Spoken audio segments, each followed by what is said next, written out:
नमस्कार दोस्तों, आज हम लोग क्लास 8th बायो का बहुत ही इम्पोर्टेंट चैप्टर पढ़ने जा रहे हैं जिसका नाम है रिप्रोडक्शन इन एनिमल। उसके पहले आप सभी लोग को बाल दिवस की हार्दिक शुभकामनाएं।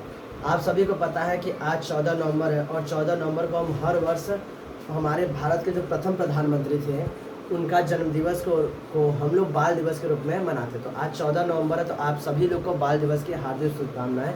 आप सभी लोग मन लगा के बस केवल पढ़ते रहिए, यही हमारा मतलब कि मनोकामना है या तो हमारी इच्छा है। हमारी इच्छा है सभी पेरेंट्स जो होते हैं या जो सभी के टीचर हैं उन सब वो सभी यही चाहते हैं कि आप सभी मन लगा के पढ़ें, इसलिए वो आप लोग को डांटते भी हैं, दुलारते भी हैं और अच्छे समझाते भी हैं। तो चलिए इसी अच्छी बातों के साथ हम आज अपना चैप्टर स्टार्ट करते हैं जिसका नाम है रिप्रोडक्शन इन एनिमल। या आप लोग को याद होगा कि आप जब पिछली कक्षाओं में थे यानी जब क्लास 7 में थे तो वहाँ पर आप लोगों ने रिप्रोडक्शन इन प्लांट के नाम से चैप्टर पढ़ा था, यानी कि पौधों में जनन।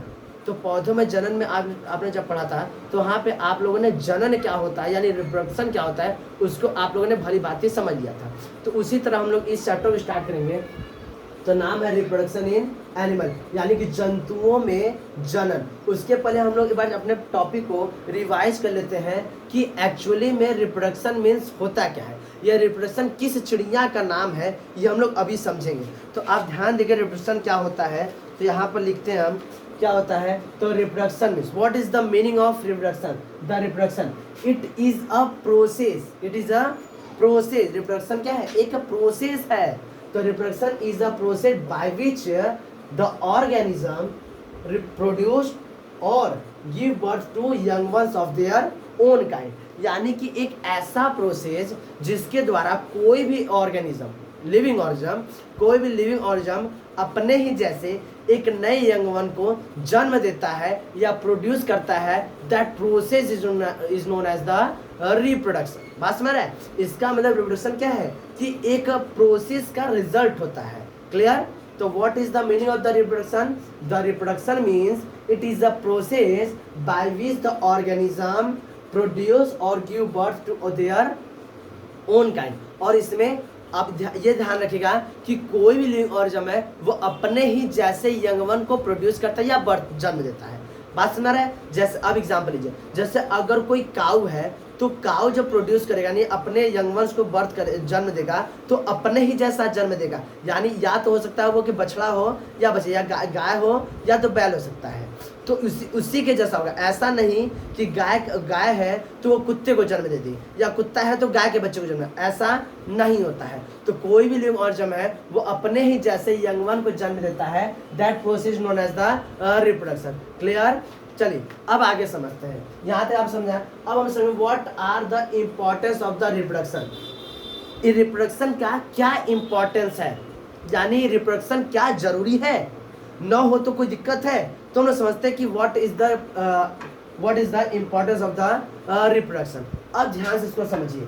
देखिए अगर हम ऐसा कहें कि अगर रिप्रोडक्शन नहीं होता तो इसका मतलब कि कहीं इस धरती पर किसी भी यंग वन का जन्म नहीं हो पाता।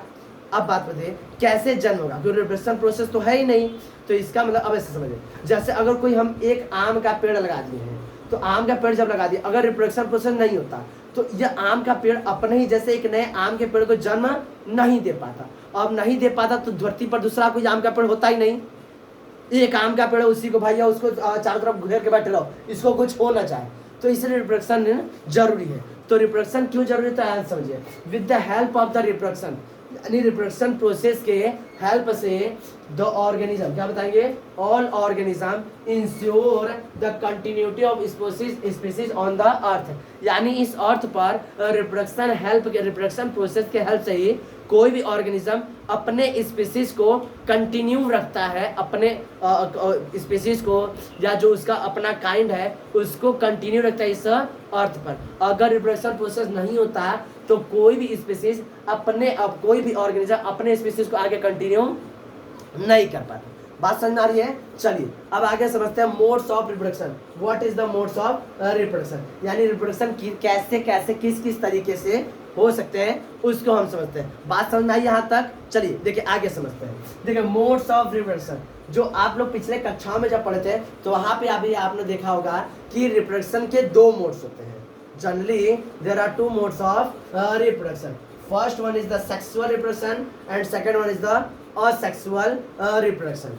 पास में आ रही है तो first one is the sexual reproduction and second one is the asexual reproduction. अब आगे इसको हम थोड़ी देर बाद पढ़ेंगे, अगर इसका आपको स्क्रीनशॉट लेना है तो ले सकते हैं। चलिए आइए आगे समझते हैं। तो हम लोग ने देखा मोड्स ऑफ रिप्रोडक्शन। तो मोड्स ऑफ रिप्रोडक्शन कैसे कितने होते हैं? तो 2।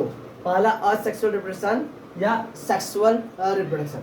तो पहले हम लोग डिटेल में चर्चा करेंगे असेक्सुअल रिप्रोडक्शन। देखिए असेक्सुअल रिप्रोडक्शन आगे जाके 3 पार्ट में डिवाइड हो जाते हैं, binary fission, multiple fission and budding. इसको हम लोग एक एक करके समझते हैं। पहले हम लोग समझते हैं कि what is the meaning of the asexual reproduction. Asexual reproduction के क्या मतलब होते हैं, क्या किसे कहते हैं, ये अपन लोग समझ लेते हैं। देखिए asexual reproduction it is the modes of reproduction. यह रिप्रोडक्शन का एक ऐसा मोड है in which only one parent is involve for give birth और प्रोड्यूस टू देयर यंग। यह एक ऐसा मोड्स ऑफ रिप्रोडक्शन है जिसमें बस केवल एक ही पेरेंट इन्वॉल्व होता है, एक ही पेरेंट इन्वॉल्व होता है कि वह अपने जैसे यंगवन को, अपने ही यंगवन को जन्म दे दे या प्रोड्यूस कर दे। इसमें दो मेल और फीमेल दोनों का एक साथ इन्वॉल्वमेंट नहीं होता है। बात सुनाई तो asexual reproduction it is the modes of reproduction in which only one parent is involve to give birth और प्रोड्यूस देयर यंग वन।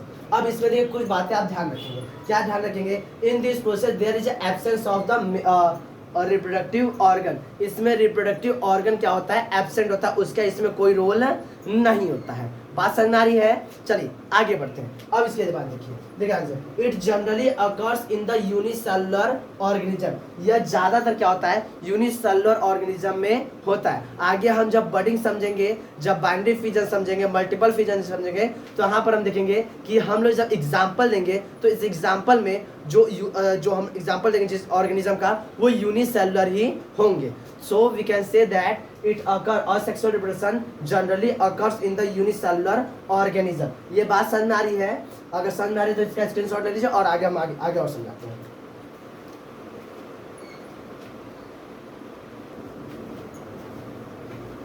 चलिए देखिए अभी तक हम लोग समझे कि असेक्सुअल रिप्रोडक्शन किसे कहते हैं। अब हम लोग समझेंगे असेक्सुअल रिप्रोडक्शन के जो टाइप थे, यानी binary fission, multiple fission and budding. इसको हम एक एक करके हम लोग डिटेल में समझेंगे। देखिए पहले समझ, there are different method of the asexual reproduction. यानी असेक्सुअल रिप्रोडक्शन के अलग अलग क्या है? मेथड है, यानी तरीके हैं। अब देखिए पहला पढ़ेंगे लोग बाइनरी फिजन। बाइनरी फिजन क्या होता है उसको समझने से पहले हम लोग समझेंगे इस वर्ड को कि बाइनरी फिजन का क्या मतलब होता है। देखिए बाइनरी फिजन का अगर हम वर्ड देखें तो बाइनरी से हम लोग निकालते हैं बाई और एक फिजन। तो जो वर्ड बाई मीन होता है, द वर्ड बाई मीन्स 2।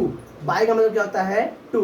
और मोनो का मतलब एक, मोनो, बाई, ट्राई, फिर उसके बाद होता है टेट्रा, फिर पेंटा, फिर हेप्टा, ऑक्टा, ऐसा करके होता है। तो ध्यान रखिए द वर्ड बाई मीन्स होता है 2 and the word fission means होता है डिवीजन। यानी कि किसी एक सेल का 2 पार्ट में, यानी बाई यानी 2 पार्ट में डिवीजन को क्या बोलते हैं? बाइनरी फिजन कहते हैं। ध्यान समझिए तो क्या बताएंगे? अब द वर्ड बाई मीन्स होता है 2 and the word fission means होता है डिवीजन। अगर एमसीक्यू में क्वेश्चन बन के भी आ सकता है कि what is the meaning of the by, तो आप यहाँ से समझ जाएंगे तो बाई मीन्स द 2। क्लियर? अब चलिए आगे समझते हैं what is the binary fission. When a cell, जब एक सेल मैच्योर हो जाता है, एक जब जैसे अब कुछ छोटा है, जब जैसे जैसे वो बड़ा हो जाता है सेल, मतलब ऐसा नहीं बड़ा होता है, सेल बहुत ही क्या होते हैं? माइक्रोस्कोपिक होते हैं। यानी उनके देखने के लिए हमें माइक्रोस्कोप की जरूरत होती है, इसलिए हम लोग उनका जो स्टडी होता है माइक्रोबायोलॉजी कहलाता है। अब आगे देखिए तो क्या बताएंगे? When a cell become mature, जब एक सेल मैच्योर हो जाता है देन इट डिवाइड, यह क्या होता है? 2 पार्ट में डिवाइड हो जाता है। 2 पार्ट में डिवाइड होके 2 कौन से? तो डॉटर सेल में डिवाइड हो जाता है। This method is called the cell division. इस मेथड क्या बोलते हैं हम लोग? और सॉरी बाइनरी फिजन। तो इसे क्या बोलते हैं हम लोग? बाइनरी फिजन कहते हैं। अब इसको हम लोग पिक्चर के हेल्प से डिटेल अच्छे से समझेंगे। देखिए ये हमारा एक अमीबा है, ये हमारा अमीबा है जिसको हम लोग पेरेंट सेल बोल रहे हैं। ये हमारा पेरेंट सेल है। यह अमीबा का क्या है? न्यूक्लियस है। जब ये एक मैच्योर हो जाएगा, जब ये मैच्योर हो जाता है तो इसका न्यूक्लियस पहले क्या होता है? 2 पार्ट में डिवाइड होने लगता है। Process known as the nucleus division. इसे हम लोग क्या बोलते हैं, न्यूक्लियस डिवीजन कहते हैं। न्यूक्लियस डिवीजन होने के बाद यहाँ पर क्या होता है, यह धीरे धीरे अपना अलग अलग ग्रुपिंग करने लगता है। यहाँ पर बोलते हैं साइटोप्लाज्म डिवीजन। कैमरे में आपको डिवीजन नहीं दिख रहा होगा, यहाँ पर एकदम साइटोप्लाज्म डिवीजन लिखे हैं, आप लोग लिख लीजिएगा। अब देखिए यहाँ पर यह डिवाइड होके दो अलग अलग डॉटर सेल बना लेता है। This all process is known as the binary fission. इसमें एक कोई पेरेंट सेल था, यह दो डॉटर सेल में डिवाइड हो गया है, दो डॉटर सेल में डिवाइड हो गया है। This process known as the binary fission. I hope आप लोग को समझ में आ रहा होगा। अब इसका स्क्रीनशॉट ले लीजिए और आगे हम आगे समझाते हैं।